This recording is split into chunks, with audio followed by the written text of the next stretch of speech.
अस्सलामुअलैकुम एवरीवन, मेरा नाम एहसन है और आज की इस वीडियो के अंदर हम सीखेंगे कि आप लोग मेटा एड्स में कस्टमर लिस्ट को किस तरीके से अपलोड कर सकते हैं। तो कस्टमर लिस्ट अपलोड करने का फ़ायदा क्या होता है? कस्टमर लिस्ट अपलोड करने का फ़ायदा सबसे बड़ा ये होता है कि आप स्पेसिफ़िक लोगों को टारगेट कर सकते हैं। अब कस्टमर लिस्ट के अंदर कोई भी लोग हो सकते हैं।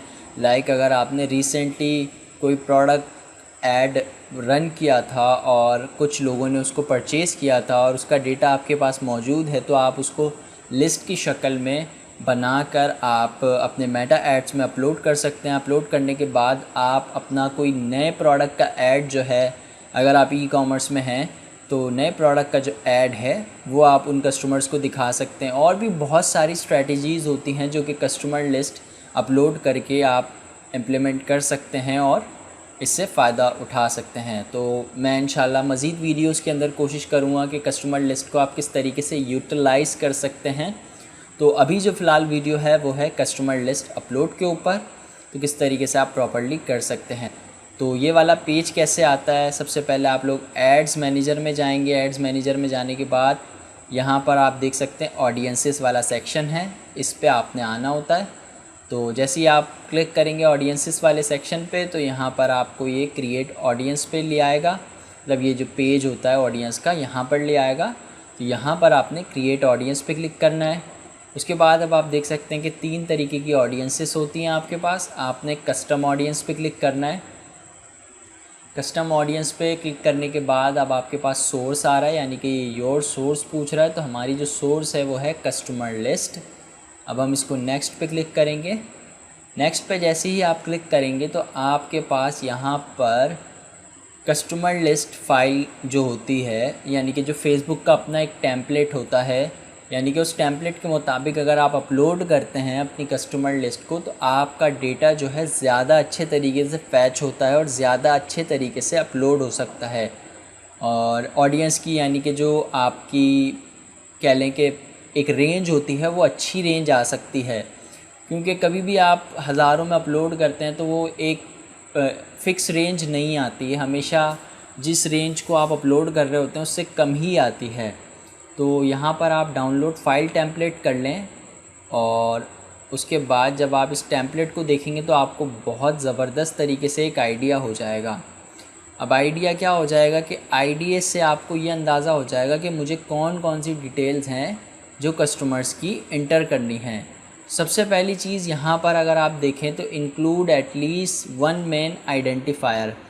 अब इन आइडेंटिफायर्स में से, यानी कि ये दो मेन आइडेंटिफायर्स हैं ना आपके पास, ईमेल एड्रेस और फ़ोन नंबर, इन दोनों आइडेंटिफायर्स में से आपने एक आइडेंटिफायर लाजमी देना है।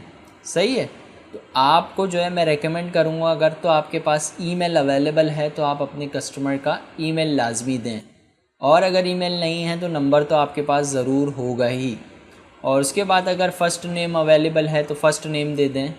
तो ये चीज़ें हैं जिन्हें आप दे सकते हैं। उसके बाद इंक्लूड मोर आइडेंटिफायर्स। तो सबसे पहली चीज़ आपके पास क्या है, आपके पास कंट्री लाजमी होगा। जिस भी कंट्री के लिए आप काम कर रहे हैं, यानी कि जिस भी कंट्री के लोगों की कस्टमर लिस्ट अपलोड कर रहे हैं, वो कंट्री के लोगों को भी आप चूज़ कर लें। उसके बाद यहाँ पे काउंटी और रीजन वगैरह आ रहा होता है।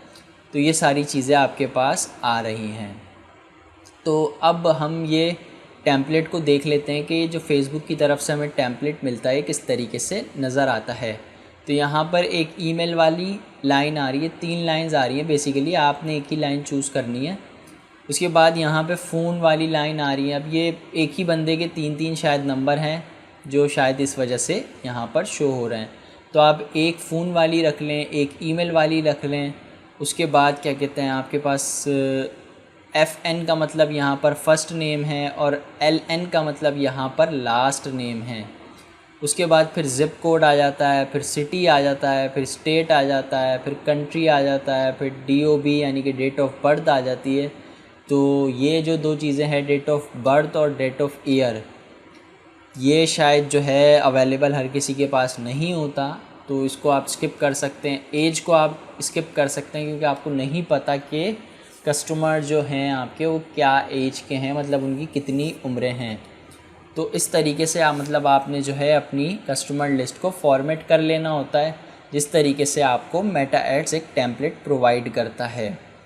तो जैसे ही आप लोग अपने टेम्पलेट को तैयार कर लेते हैं, आपने क्या करना है, आपने नेक्स्ट पे क्लिक करना है। नेक्स्ट पे जैसे ही क्लिक करेंगे आपके पास यहाँ पर अपलोड अ लिस्ट का ऑप्शन आ रहा है, आपने अपलोड फाइल पे क्लिक करना है। अपलोड फाइल पे जैसे ही क्लिक करेंगे यहाँ पर आपकी जो कस्टमर लिस्ट जिस भी लोकेशन में होगी आपने वो लोकेशन सेलेक्ट कर लेनी है और यहाँ पर जो है आपकी कस्टमर लिस्ट अपलोड हो जाएगी। With in a seconds upload हो जाती, डिपेंड करता है साइज़ पे, बट ये यूजुअली जो इसका साइज़ होता है वो किलोबाइट में ही होता है। तो उसके बाद आपने नेक्स्ट पे क्लिक करना है। नेक्स्ट पे जब आप क्लिक करेंगे तो यहाँ पर जो है आपके पास ये सारी चीज़ें आ रही हैं। आप देख सकते हैं कि ये जो हमने आइडेंटिफायर्स लगाए थे और ये सारी चीज़ें हमने इस फ़ाइल के अंदर लगाई थी वो सारी चीज़ें आ रही हैं। तो बेसिकली मैंने यही वाली फ़ाइल अपलोड की है, ये टेस्टिंग पर्पस के लिए है। आपने अपनी फ़ाइल बनानी है या अपना डेटा बनाना है उसको आपने अपलोड करना है, आपने ये फ़ाइल उठाकर अपलोड नहीं करनी। तो ये सारी चीज़ें हो गई। उसके बाद आपने इंपोर्ट एंड क्रिएट पे क्लिक करना है। तो आपकी जो कस्टमर लिस्ट है वो अपलोड हो चुकी है। उसके बाद अब आपने क्या करना है, अब आपने यहाँ पे डन पे क्लिक करना है। जैसे ही आप डन पे क्लिक करेंगे जो आपकी कस्टमर लिस्ट होगी वो यहाँ पर पॉपुलेटिंग होना शुरू हो जाएगी। ये कुछ मिनट्स के अंदर ही जो है आप अपनी ऑडियंस को यूज़ कर सकते हैं। तो उम्मीद है आज की ये वीडियो पसंद आई होगी, और अगर वीडियो आप लोगों को पसंद आई है तो इसको लाइक कीजिएगा, चैनल को सब्सक्राइब करना ना भूलिएगा। मिलते हैं नेक्स्ट वीडियो में, तब तक के लिए मुझे इजाज़त दीजिए। अल्लाह हाफ़िज़।